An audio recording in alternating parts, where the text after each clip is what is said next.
जंगल नष्ट और निया न लगेबाकू सरडा ग्रामवासी को सचेतन कला वन विभाग। बामरा बनखंड बडरामा रेंज भूतेल सेक्शन अधीनस्थ वन पहाड़ घेरा सरडा ग्राम फरेस्टर अजमेर जयपुरिया नेतृत्व में वनाग्नि सचेतनता पदयात्रा कार्यक्रम अनुष्ठित हो जाइए।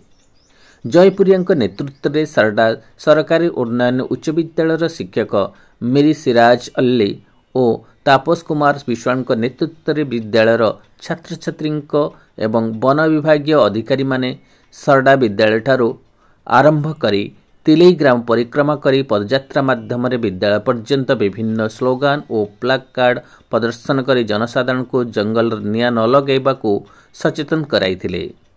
पदयात्रा रे सरडा सरकारी उन्नयन उच्च विद्यालय प्रधान शिक्षयित्री सुचिता लक्रा, शिक्षक अजित कुमार पंडा और अन्य शिक्षक सहित विद्यालय छात्र छात्री मानकु ने एक सचेतनता बैठक अनुष्ठित होइतिला। वर्तमान ग्रीष्म प्रभाव आरंभ रे जंगल रे निया लगेबा अधिक देखा देइथाय। जदि जंगल रे कौन स्थान रे निया लागि थाए ताले संगे संगे ए संपर्क रे वन विभाग अधिकारी को जणाई प्रत्येक मनुष्यर कर्तव्य बोली भाविले जंगल सुरक्षा रहिबो।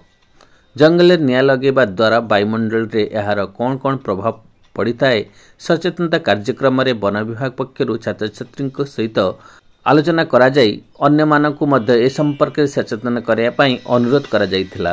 वन विभाग पक्षरु सरडा फॉरेस्टर गार्ड स्वरूप चौधरी, पोहलाडी फॉरेस्ट गार्ड विमल माझी, तपन ओझा, बिंबाधर बाग, युधिष्ठिर मरेई, सुजित किंडो कार्यक्रम रे सहयोग करथिले। बामडारू सुशील शर्मा का रिपोर्ट, ओडिशा न्यूज।